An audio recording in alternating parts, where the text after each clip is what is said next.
and welcome to Venice at 10 on NTA News 24 on the network service of the NTA. I am Musbal Nanwahab.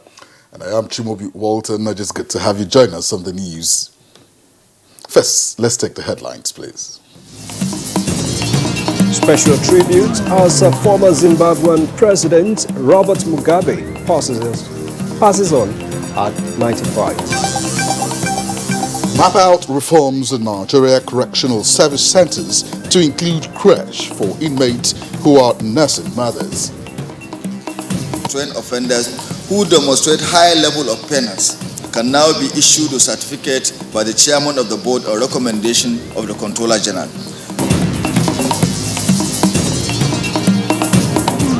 Amicable peace as leaders agree on immediate cessation of hostilities between the Tiv and Jukun ethnic groups. The resolution for these issues can only come from the people that are directly involved in finding resolutions of this issue.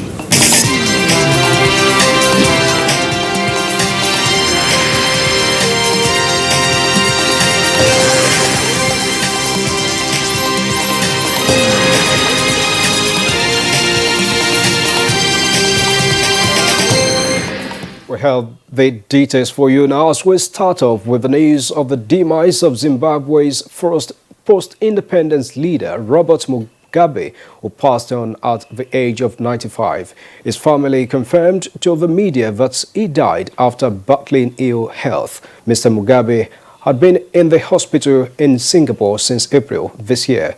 He was ousted from power in a military coup in November 2017, ending his three-decade reign in Zimbabwe.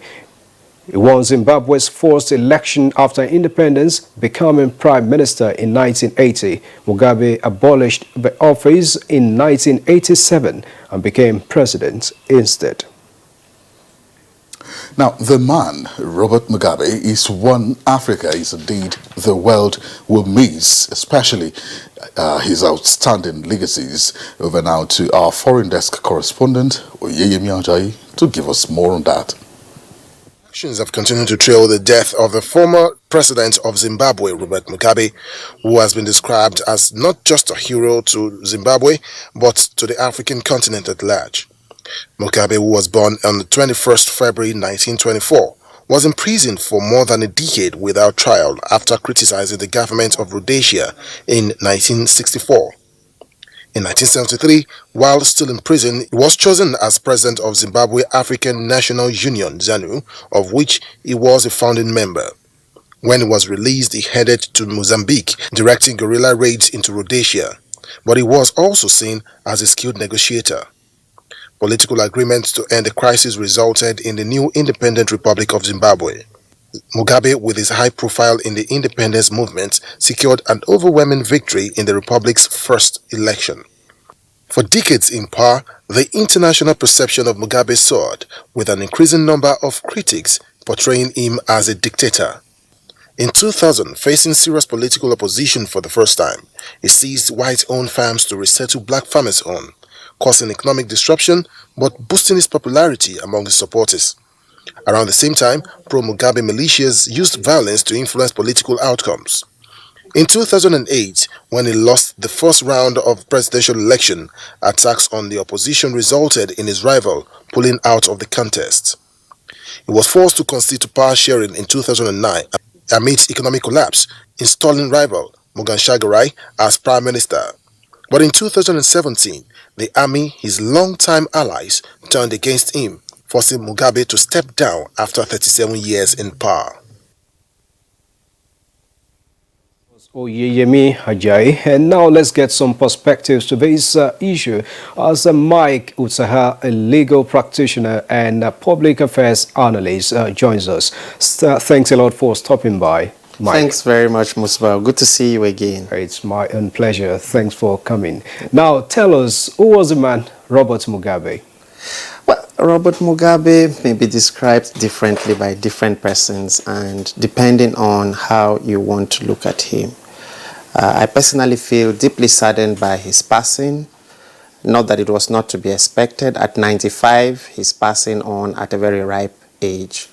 But as it is always the case with losing someone you have known or loved over time, I'm sure a good number of Africans especially will feel saddened by the passing of Mugabe.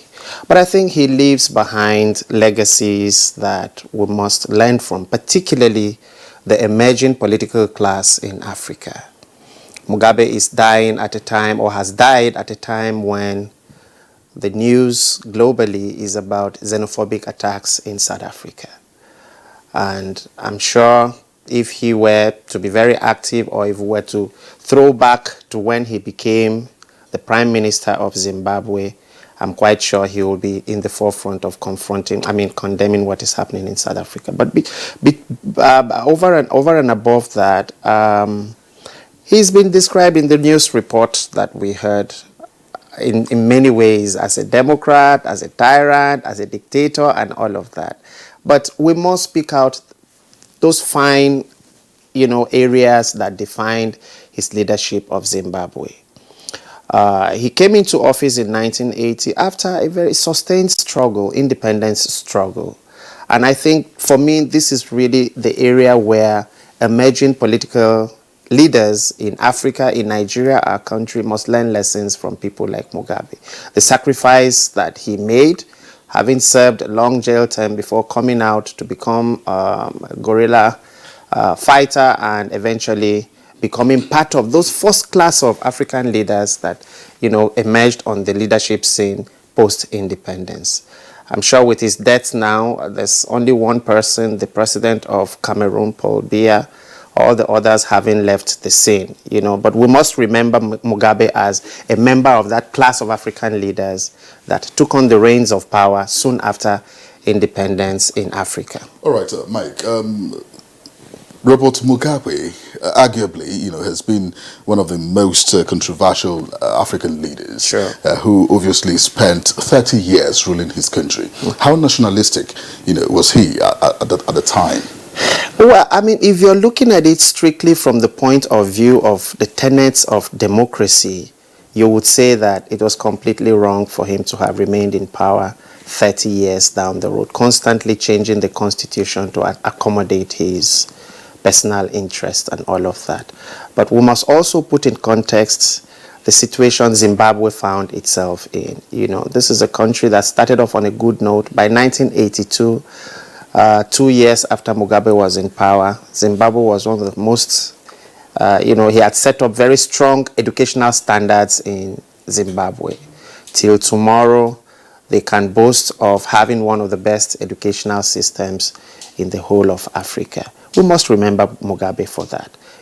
Dictatorship is something that was part of Africa at some point. By the early 80s, all we knew was dictatorship in Africa. So he's one of the last vestiges of anti-democratic tendencies in terms of political leadership. And, negative as it may sound, it may also have its own positive sides. But I think his leaving the scene now basically paves the way for us as Africans, as Nigerians, to see clearly that democracy is the way to go. I'm sure if he had left the scene much earlier than he did, some of the things that were negative things that we attribute to him today may not have come to pass. He became really, really the bad boy of the global media in 2008, after that contentious election with Morgan Tsvangirai of MDC. So I totally agree with you. 30 years in power, come on. There are other persons that could have come in and could have done probably better than he did if he had laid a solid foundation for someone else to come in. All right, just still in that line, Mike, you just mentioned it. 30 years is no joke. That's a lifetime. Absolutely. You want to agree with me? He had this opportunity to make marks on the sands of time, but now with the way he has governed Zimbabwe, what lessons would you say are there for African leaders and even the Africans at large to learn from his way of life, governance and development of the continent? Well, Musbao, I mean, democracy has standards, and at no point and at no time should we lower the standards for any reason whatsoever. I think this is the lesson we must take away from, you know, the situation in Zimbabwe and what Mugabe as a leader stood for.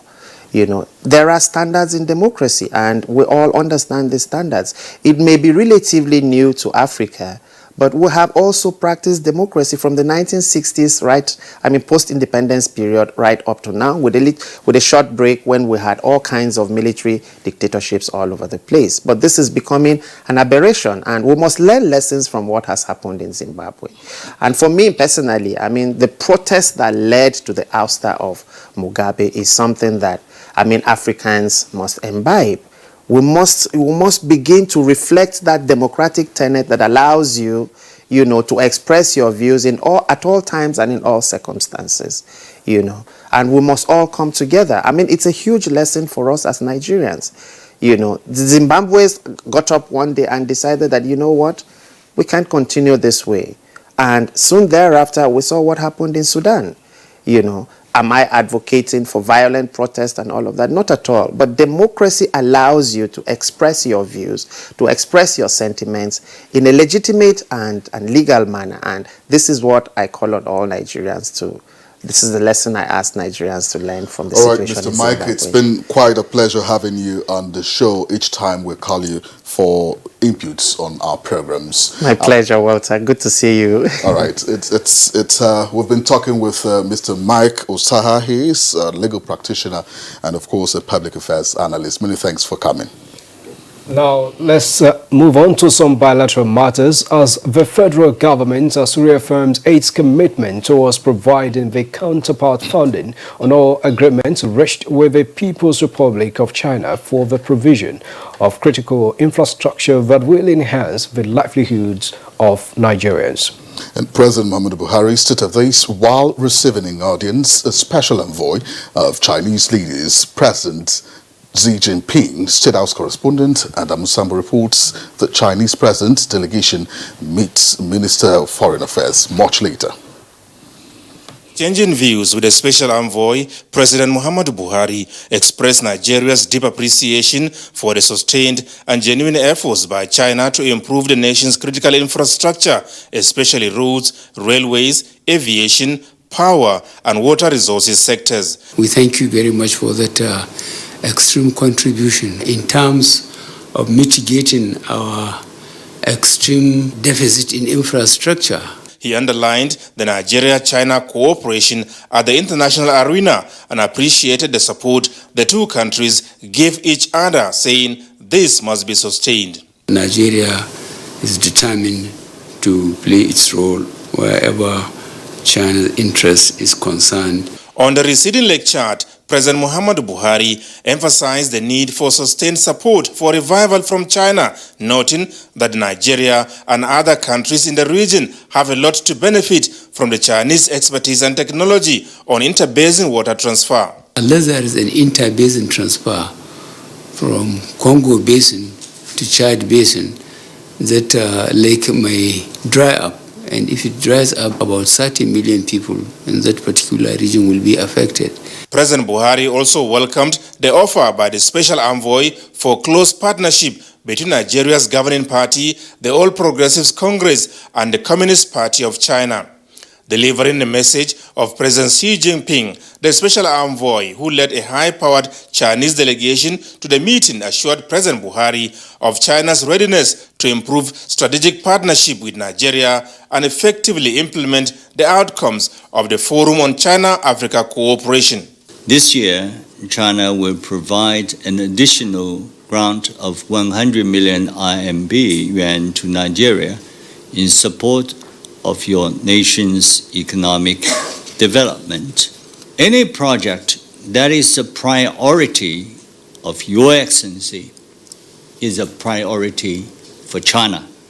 If Your Excellency Nigeria needs anything specific, we are more than willing to study those needs and see if there's anything we can do. With President Buhari at the meeting were the Ministers of Finance, Budget and National Planning, Power, Transport, Aviation, Industry, Trade and Investment, as well as Foreign Affairs. It was a very comprehensive overview of the cooperation really between China and Nigeria. And this is a cooperation that Mr. President appreciates enormously, and we believe that it is playing a key role in Mr. President achieving one of his main priority objectives, getting the economy moving again and infrastructure development. The meeting discussed the status and implementation of several ongoing projects being undertaken by Chinese firms in the country, including railways, free trade zones, Mambila Hydro Power Plant, and 4 airport terminals. From the State House, Adamu Sambu, NTA News. Meanwhile, the Chinese government says it is holding with high esteem the decade-long relationship and cooperation with Nigeria on development agenda on economy, technology and infrastructure. This was a message delivered by a special representative of President Xi Jinping during a visit to the Nigeria's Minister of Foreign Affairs, Jeffrey Onyema, in Abuja. Usman Aliyu reports. And China have been friends since 1960, when Nigeria invited the Chinese to celebrate her independence, but the two nations established diplomatic ties later in 1971. With many things in common, such as large population, bilateral relations between the two nations have been expanded on growing trade and strategic cooperation. This meeting, therefore, is symbolic and assuring on the partnership in key infrastructure development such as rail, road and energy.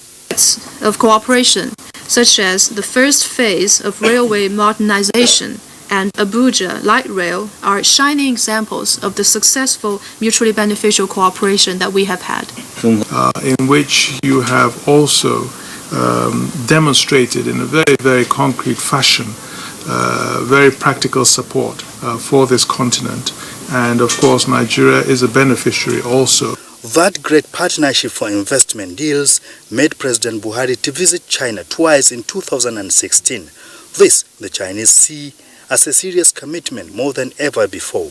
In Abuja, Usman Aliyu, NTA News. You're watching the news desk at 10 on NTA News 24. Time beckons now for our first break. Do stay with us.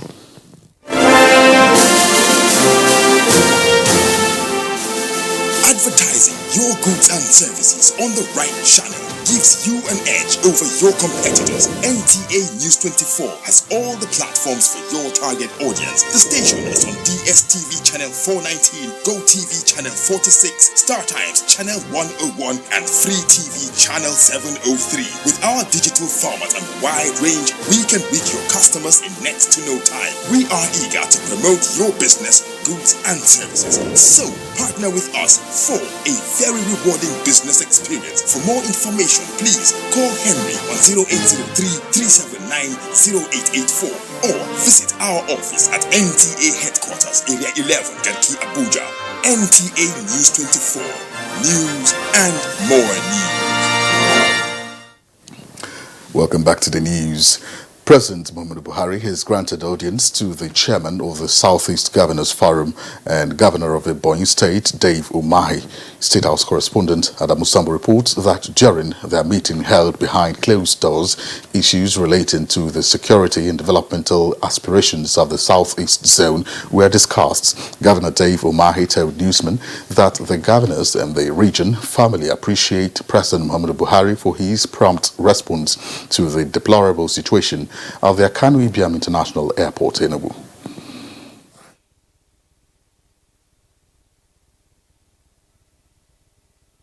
We're very happy with him for ordering the closure of the airport consequent to a letter to him to intervene. And that closure has saved a lot of lives because if you land at that tarmac, you will see that the tarmac was gone. We are aware it wasn't constructed by the present administration, but the tarmac became bad as soon as it was completed. So we discussed about the timeline for the completion.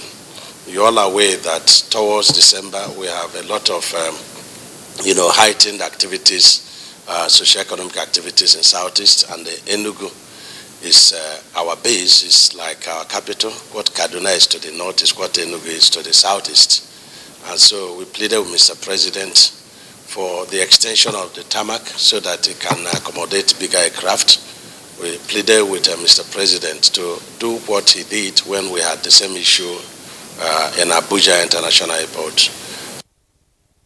Governor David Mahi also discussed with President Muhammadu Buhari the prevailing challenges of security in the region, especially the presence of armed herdsmen, which heightened tension across the states. To flush these people out, and told Mr. President, we don't really have new challenges with our traditional herdsmen, that some of them have been living with us for quite a long time. But the foreign herdsmen, most of them don't even speak Hausa, neither do they speak Fulani or English, and a number of them has been called by security agencies, and this introducing a new dimension in the name of herdsmen. So we informed Mr. President that we, as governors of Southeast, we ban these foreign bandits in the name of herdsmen. And so we let Mr. President know that. Of course, we also reminded Mr. President about railway to Southeast and to extend gas pipeline to the industrial zones of the 5 states of Southeast. The governor also, during the visit, forwarded the request of the stakeholders from the Southeast region for an audience with the president at his convenience. Now away from Nigeria, Vice President Professor Yemi Osinbajo says more young people are leveraging on opportunities in agriculture through the use of digital technology, which is changing the face of a sector in Nigeria and Africa. Vice President Osinbajo stated this during the presidential discussion session at the African Green Revolution Forum in Accra, Ghana, with the theme, Grow Digital, Leveraging Digital Transformation to Drive Sustainable Food Systems in Africa. It will not completely revolutionize agriculture because practically everywhere that these disruptive technologies have touched, they've been completely revolutionized. And I'm not so sure that we have a choice. I don't even think we have a choice. I think it's inevitable. And what we're going to see is that, by and large, digital technology is simply going to change the face of agriculture in Africa. The Vice President added that Nigeria is looking at the application of digital technology, not just in agriculture, but in the sector, society, and economy as a whole.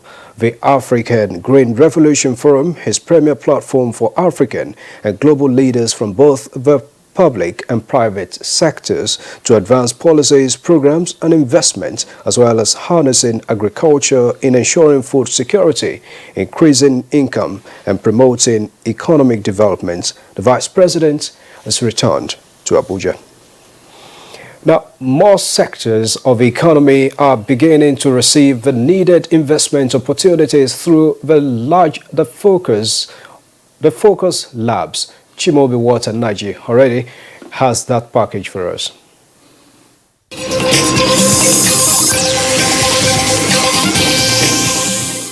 Nigeria has realized the sum of $22.5 billion investment under the Economic Recovery and Growth Plan Focus Labs.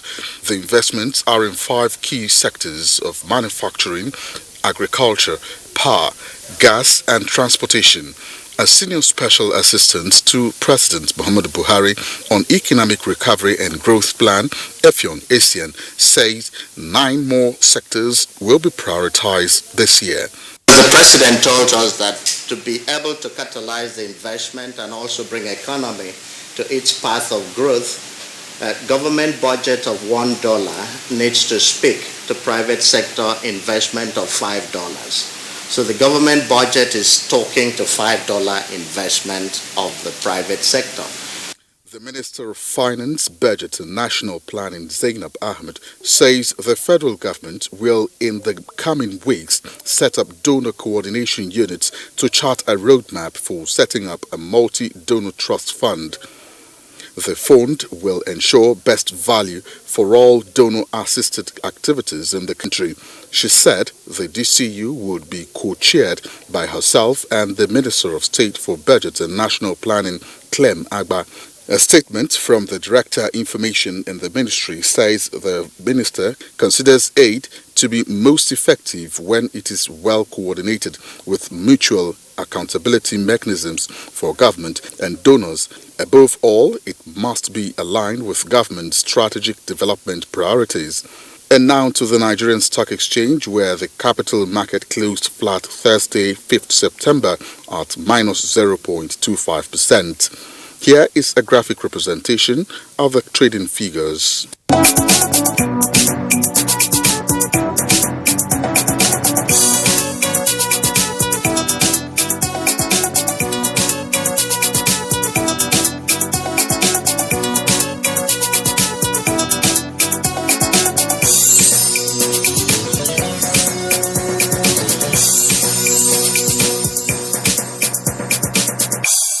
With business news, I'm Chimubi Walter Naji.